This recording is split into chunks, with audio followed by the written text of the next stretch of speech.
Hi, I'm Dr. Fox, and let's talk about the celiac trunk. In this video, we have much to discuss because the celiac trunk is a very important vessel. So we'll discuss its three major branches.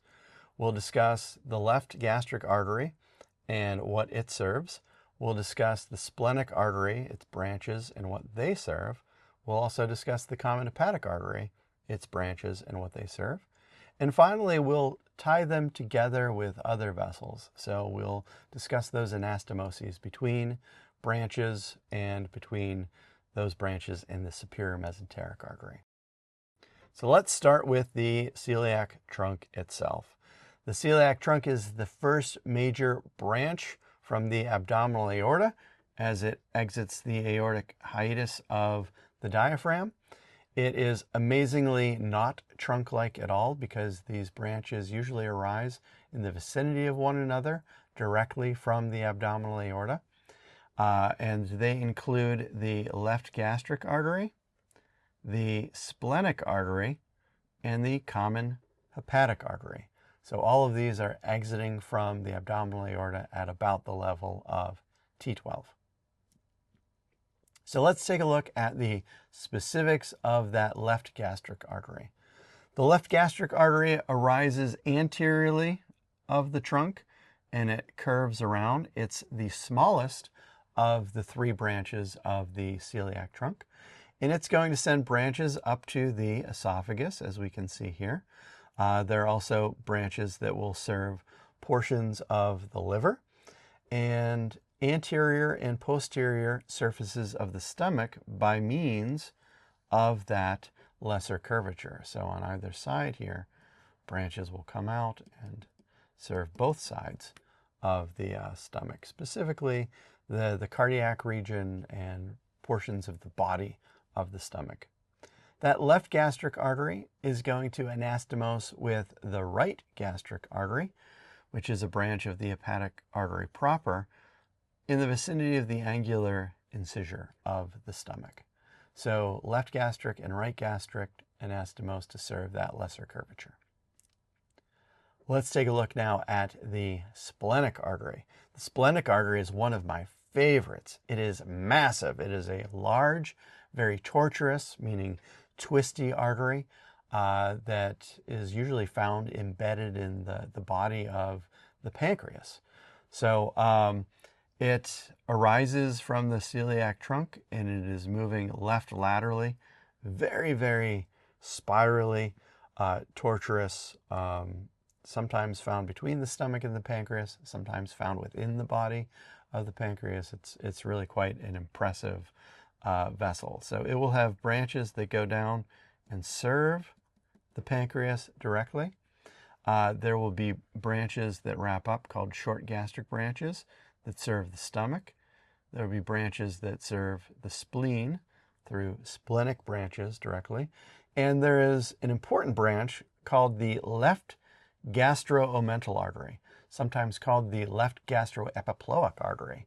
Those are both mouthfuls, but gastro, stomach, omental, omentum gives you a hint of what this serves. So this branch of the splenic artery comes down, and there are gastric branches serving along the greater curvature of the stomach, and then there are omental branches that serve the omental apron, or the greater omentum.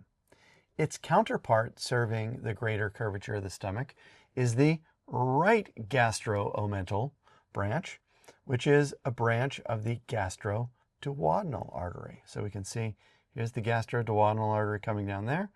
There's the right gastro-omental artery with both gastric branches and omental branches.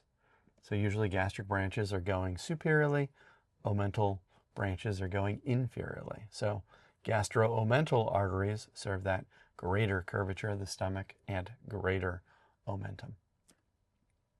Next up, we have the common hepatic artery, and its branching pattern can be a little complex for people. The way that I keep the common hepatic artery, which heads right laterally straight, is that there are two major branches: gastroduodenal artery and hepatic artery proper, or HAP.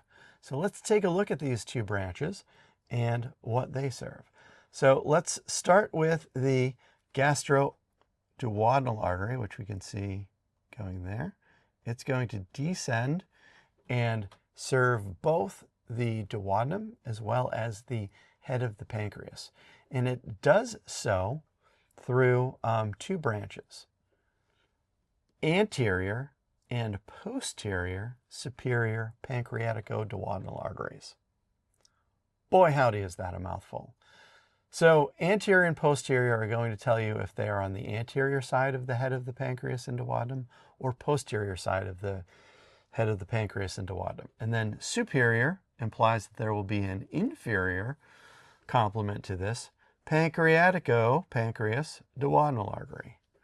So anterior superior pancreatico artery, posterior superior pancreatico-duodenal artery, serving the head of the pancreas and duodenum from the superior side. But we're not done yet. We have to give props to the right gastro-omental artery, which we have just previously discussed, that comes off of the gastroduodenal artery to serve that greater curvature of the stomach and greater omentum. So, let's take a look at the other major branch of the common hepatic artery, which is the hepatic artery proper. So HAP is going to branch from the common hepatic artery, and it immediately gives rise to that right gastric artery, which anastomoses with the left gastric artery to serve the lesser curvature of the stomach. And it continues superiorly. This is going to be transmitted through that hepatoduodenal ligament, along with the biliary duct as well as the portal vein, to go up to the liver. And HAP is going to have a left branch and a right branch. That left branch is heading to the left lobe of the liver, and the right branch is heading toward the right lobe of the liver. And it's that right branch that typically gives rise to the cystic artery.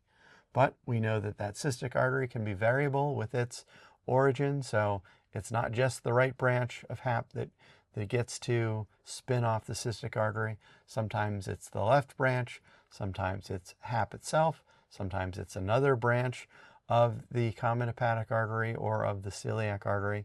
But we know that we can reliably find that cystic artery in the triangle prescribed by the cystic duct, the common hepatic duct, and the liver. So that's the hepatobiliary triangle through which the cystic artery will run. But we don't stop there. We've got anastomoses to discuss. So recall that the gastroduodenal artery supplies both the anterior and posterior superior pancreatico arteries. These are supplying the duodenum and the head of the pancreas with blood.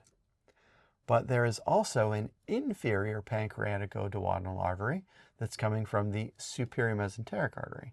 So we can see that here. That inferior pancreatico-duodenal artery has anterior and posterior branches from it. So the anterior branch of the inferior pancreatico-duodenal artery is going to anastomose with the anterior superior pancreatico-duodenal artery. And that posterior branch of the inferior pancreatico-duodenal artery is going to anastomose with the posterior superior pancreatico-duodenal artery. Thank goodness I remembered to breathe that time. So we can see that all of these branches here are connecting to serve the duodenum and the head of the pancreas.